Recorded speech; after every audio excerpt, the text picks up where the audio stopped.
미국 전체 인구의 절반이 이 백신 접종을 완료하면서 최근 들어 이 관심이 항체 검사에 쏠리고 있습니다. 항체 검사를 통해서 항체를 보유를 하고 있는지 여부가 확인되면은 항체를 보유하고 있다라는 확인증이 사실상 백신 요건이 될 것으로 보입니다. 또 뉴욕에서 길을 걷던 아시안 여성을 주먹으로 폭행한 이 노숙자가 체포가 됐는데 지난해에만 8번이나 체포되는 등 수십 차례 전력이 있었던 것으로 알려졌습니다. 노숙자는 체포된 후에 곧바로 풀려나면서 계속 범행을 저지르는 것으로 나타나 사법 시스템에 근본적인 변화가 필요하다라는 지적도 나오고 있습니다. 오늘 이런 소식들을 전해드립니다. 조우석 국장. 안녕하십니까. 최근 이 항체 검사에 대한 관심이 높아지고 있는데 이게 백신 여건과 관계가 있기 때문이죠. 네, 관계가 있기 때문이죠. 그러니까 말씀해 주신 대로 미국이 이미 이제 전체 인구의 절반 이상이 최소한 한 번 이상 그 백신을 지금 맞은 것으로 나타나고 있고요. 그러다 보니까 이제는 그러면 그런 사람들을 대상으로 해서 그 전까지는 이제 맞는 게 급선무였는데 이제는 맞은 사람들이 안 맞은 사람들보다 더 좀 많아지고 있으니까 이제는 맞은 사람들을 대상으로 확인을 해야겠다. 그런 얘기입니다. 그래서 바로 백신 접종 완료자들을 대상으로 항체 검사를 실시한다는 얘기입니다. 물론 지금까지는 백신을 맞았다는 그런 증명만 갖고 있으면 그게 곧 이제 백신 여건과 진배 없다고 생각을 했는데 그걸로는 좀 부족하다는 거죠. 왜냐하면 그 백신 접종했다고 해서 완벽하게 면역력이 있다고 장담할 수는 없는 거거든요. 그래서 그걸 확인을 해봐야 되겠다는 겁니다. 그래서 미국에서 최근에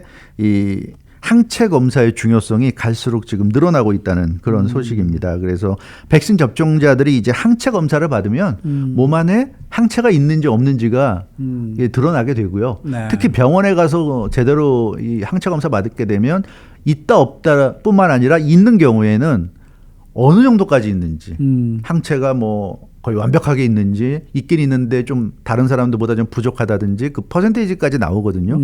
그런 정도가 돼야 그런 사람들에 대해서 어떤 이벤트에 들어갈 수 있게 하고 뭐 마스크를 안 써도 되고 지금은 사실은 좀 주먹구구잖아요. 그렇죠. 그러니까 백신만 맞으면은 그 사람은 안전한 것으로 간주한다는 거지.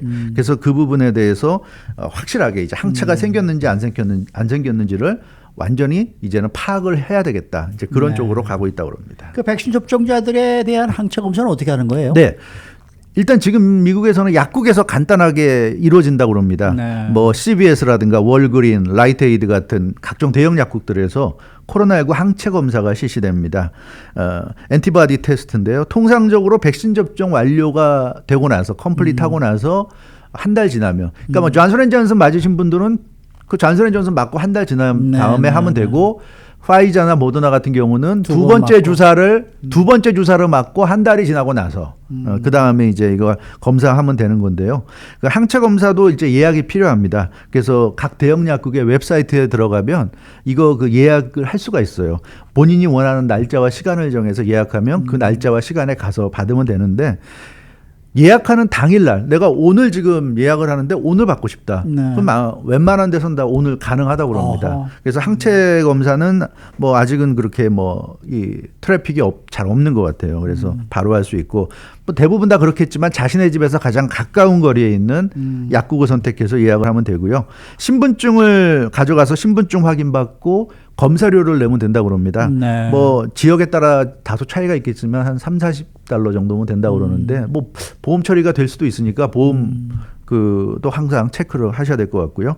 그다음에 약사가 이제 그렇게 되면 코로나19 확진 판정 여부, 확진 판정 받은 적이 있느냐 물어볼 거고요. 그리고 뭐 백신을 접종했는지 여부를 물어볼 거고, 그리고 그럼 뭐 받았다 그러면 언제 받았는지 날짜를 물어볼 거고, 이런 기본적인 사항을 구두로 확인하고 나서 검사를 하게 되는 겁니다. 그러니까 우리가 말하는 감염 검사하고는 틀린 거네요. 이거는 항체 검사이기 때문에. 그렇죠. 이 항체 검사하는 방법도 아주 간단하다면서요? 예, 그렇습니다. 백신 이 약국에 가면 거기 이제 이 검사하는 장소가 있을 거고요. 거기에서 바로 이제 검사 키트를 약사가 가지고 와서 검사를 해주게 됩니다. 근데 이 검사 키트로 검사해주면서 대형 약국 같은 경우는 반드시 고지해주는 내용이 있다고 그래요. 약국에서 해주는 검사는 항체가 있는지 없는지 유무만 판결하는 신속 검사다. 신속 검사. 그래서 간편하게 확인할 수 있지만 당신은 항체가 있습니다, 없습니다 정도는 쉽게 확인해 줄 수 있지만 부정확하다는 단점이 있다는 건 감안하셔야 됩니다라고 네. 고지를 해준다고 합니다. 네. 그래서 이거는 좀 부정확할 수 있다는 얘기예요. 그래서 병원에서 제대로 항체 검사 받는 것에 비해서 정확성이 떨어지니까 참고만 하십시오. 이런 얘기를 약사들이 반드시 해준다고 합니다. 네. 근데 어찌됐건 항체 검사는 바늘이 달린 기기가 순간적으로 손가락을 찌르는 방식이고요. 네. 뭐 당뇨 검사랑 랑 비슷하겠죠. 찔린 손가락에서 이제 피가 나오고 그 한 10cm 정도 되는 플라스틱 관에다가 그 피를 이제 담아가지고 뽑아가지고 담아서 그걸 이제 담기면 그걸 이제 작은 진단 키트에 옮긴다고 합니다. 근데 대형 약국에서 검사 받으면 간이 검사기 때문에 그 자리에서 결과가 바로 나온다고 그래요. 네. 한 10분 정도 기다리면 바로 통보가 됩니다. 그래서 약사가 파지티브 양성이 나왔다 그러면 좋은 거죠. 이거는 파지티브란 거는 그 항체가 있다는 얘기니까 네. 파지티브가 나오면 항체가 몸에 있는 겁니다.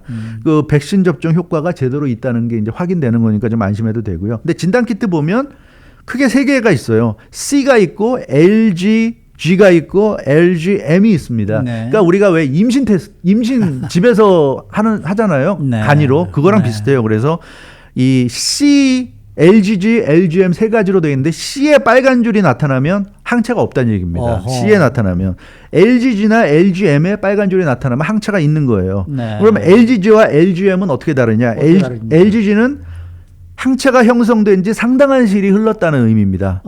항체가 형성된 지 상당한 시일이 흘렀고요. LGM은 최근에 코로나19에 감염됐다 회복돼서 좀 생겼다거나 또는 백신 접종을 받은 직후에 초기 항체거나 그런 의미예요. 그래서 LGG는 그러니까 좀 제대로 된 항체가 생긴 거고 LGM은 항체가 생긴 지 얼마 안 됐다. 그런 차이가 있다. 예. 그래서 뭐 LGG건 LGM이건 일단 나오면 그래도 다행이고 C가 나오면 항체가 없는 겁니다. 그런데 이게 지금 항체 검사라는 게 무슨 맨데터리는 아니죠? 그런 건 아니에요. 네, 예. 네. 그러니까 CDC가 공식적으로 항체 검사를 면역 여부를 무조건 해야 된다는 건 아니고 그런 거 아니에요. 면역 여부를 판단하는 지표로 활용하진 않고 있어요. 네. 그러니까 CDC는 왜냐하면 이 항체 검사가 지금 부정확하다고 좀 보고 있는 것 같습니다. 그래서 백신 접종이 완료돼도 항체 확인을 위한 혈청 검사, 이 피 뽑아서 하는 혈청 검사에서 음성 반응이 나올 수 있기 때문에 이거 레코멘드하지 않는다고 그러는데 이게 좀 애매해요. 애매하네. 왜냐하면 그 검사에서 음성이 나오면 그러면 백신 접종이 제대로 안 돼서 효과를 못 봤다는 얘기니까 다시 맞아야 된다는 얘기일 수도 있는데 CDC는 그게 아니라 항체 검사 자체가 문제가 있을 수도 있기 때문에 그럼 그렇다고 그러니까 좀 애매해요 이게. 네, 그럼 항체 검사가 틀렸을 수 있으니까 그냥 신경 쓰지 마라 하지 마라는 얘기인데 글쎄요 항체 검사가 그렇게 허술한 건지 조금 의문은 됩니다. 그래서 요 CDC의 이 설명은 저는 조금은 좀 문제가 있다고 보고요. 네. 백신을 그러니까 이 CDC 얘기는 그거죠. 백신 맞고 면역력이 있어도 항체가 제대로 생겨도 항체가 안 생겼다는 그런 그 결과가 리졸트가 나올 수 있기 때문에 이거 믿을 수 없다는 얘기인데 글쎄 그렇게 틀린 리졸트가 나올 수도 있겠지만 전부 다 틀리진 않을 텐데 좀 그러면은 우리가 생각을 해봐야 될 것 같습니다.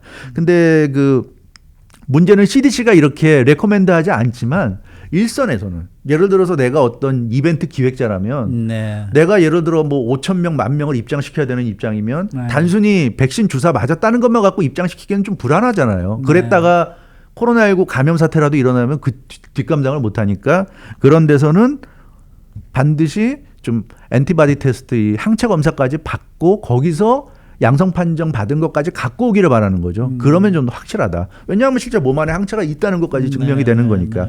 그래서 CDC의 권고 여부와 상관없이 민간에서 이미 이런 항체 검사가 좀 필요해지고 있는 시기가 되고 있다. 이런 얘기입니다. 네. 그러니까 좀 더 정확하게 하려면은 약국이 아닌 병원에서 받는 게 가장 정확하겠네요. 그렇죠. 약국보다는 병원이 정확합니다. 그렇겠네요. 요즘 그래서 병원에서 주치의들이 백신 접종 받은 사람들에게 항체 검사 받아보십시오 하고 이렇게 레코멘드하는 경우도 있다고 그러는데요. 병원에서는 시간이 걸려요. 피를 뽑는 건 똑같은데 피를 뽑고 3일이 걸린다고 그럽니다. 약국에서는 10분 만에 나오는데 병원은 3일 후에 나옵니다. 그래서 약국에서 하는 간이 검사보다 시간은 더 걸리지만 정확하고요. 특히 병원에서는 항체가 있다 없다뿐만 아니라 구체적인 항체 형성 수치까지 나오기 때문에 그러니까 정확하잖아요. 지금 뭐 80%입니다. 90%입니다. 뭐 60%입니다. 이렇게 나오니까 굉장히 정확해서 사람들이 그 병원에서 하면 좀 만족감을 많이 갖는다고 합니다. 그래서 아마 항체 검사 하고 싶으신 분들은 굳이 대형 약국 가서 하는 것보다는 병원에서 하는 게 좀 낫지 않을까 그런 생각을 해봅니다. 네. 자, 다음 소식입니다. 이틀 전이죠. 이 뉴욕에서 아시안 여성을 상대로 일어난 제거범죄 용의자. 이 용의자가 체포가 됐는데 노숙자였고 또 여러 번 이미 체포가 됐던 것으로 지금 드러나서 그렇죠. 문제가 되고 있어요. 어제 그 박경경 기자가 라디오코리아닷컴에 기사로도 올렸는데요. 48살 남성 알렉산더 라이트라는 흑인입니다. 아시안 증오범죄 혐의로 체포가 됐죠. 그 지난 5월 30일 이번 주 월요일이었습니다. 그러니까 그 메모리얼 데이 때였죠. 저녁 6시 15분쯤에 뉴욕 차이나타운에 바이아드 스트리트에서 범행을 저질렀는데요. 길을 걸어가던 아시안 중년 여성 얼굴을 갑자기 왼손으로 정면에서 가격했는데 좀 그 화면 보니까 너무 하더라고요. 저도 화면 봤지만 정말 심했어요. 여성이 너무 정타로 맞고 완전히 무슨 권투에서 KO 되듯이 그냥 주저앉더니 한동안 넋이 나가가지고 전혀 꼼짝 않고 있더라고요. 사람들이 놀라서 달려갈 정도였는데 근데 이 알렉산더 라이트 노숙자가 그렇게 하고 누가 잡은 것도 아닌데 그냥 가버렸으면 뭐 도망갈 수도 있었을 텐데 또 그 자리에 계속 있더라고요. 있으면서 계속 뭐라고 소리 지르고 중얼중얼 거리면서 계속 주변을 서성거렸고요. 그러다가 사람들이 이제 뉴욕 경찰에 신고해서 출동한 경찰에 의해서 체포가 됐습니다. 그런데 그래서 이 알렉산더 라이트는 아시안 증오에 의한 폭행 혐의가 적용돼서 체포가 됐는데 근데 이 알렉산더 라이트라는 사람은 워즈 아일랜드라는 곳에 있는 홈레스 쉘터에 거주하는 노숙자로 드러났고요. 근데 뉴욕 경찰이 오늘 발표한 내용을 보면 상습적으로 범행을 저지르는 인물이라고 합니다. 작년에만 2020년 한 해에만 8번 체포된 것으로 나타났고요.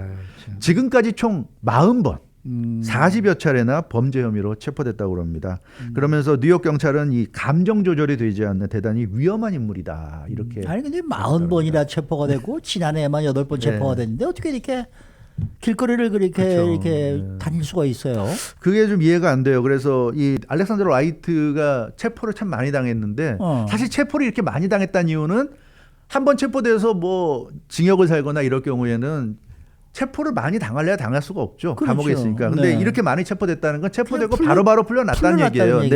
그래서 알렉산더 라이트의 그 전력을 보면 대부분 체포돼서 조사받고 재판 과정에서 풀려나거나 이랬다고 합니다. 그래서 뉴욕 경찰도 지금 불만이 많다고 그래요. 이거 정말 제도적인 문제이자 구조적인 문제다 이렇게 불만을 나타냈는데 그러니까 뭐 살인 사건이나 성폭행이나 강도 같은 강력 사건이 아닌 경우에는 제대로 지금 처벌이 이루어지지 않고 있다고 뉴욕 경찰도 지금 목소리를 높이고 있습니다. 그래서 현재 뉴욕주의 사법 시스템이 리볼빙 도어다. 뺑뺑 돌아가는. 근데 사실 이게 뉴욕만 이런 건 아닐 거예요. 여기 캘리포니아도 그렇고 아마 대부분 이럴 텐데 뭐 구치소, 교도소는 한정돼 있고 이런 범죄 저지르는 사람들은 많고 하니까 그렇긴 한데요. 그래서 경찰 입장에서 힘들게 체포하면 바로 풀려나고 또 체포하면 또 풀려나고 이런 숨바꼭질의 연속이다 이런 얘기를 좀 하고 있습니다. 이게 여러 번 체포가 됐다는 얘기는 굉장히 위험한 인물이다라는 이제 증명이 되는 건데 이렇게 쉽게 풀려난다는 게 이해가 잘 안 돼요. 안 돼요. 특히 이 알렉산더 라이트가 왜 그런 범죄를 저질렀고 그리고 그냥 도망갈 수도 있었는데 왜 거기서 머물면서 계속 이렇게 목소리를 높이다가 체포됐는가 봤더니 이 사람이 합성 마약인 K2를 좀 소지한 혐의로도 체포됐어요. 그러니까 마약도 갖고 있었던 것 같아요. 마약에 의해서 아마 제정신이 아니었던 것 같습니다. 합성 마약 K2라는 거 요즘 유행하는 거죠.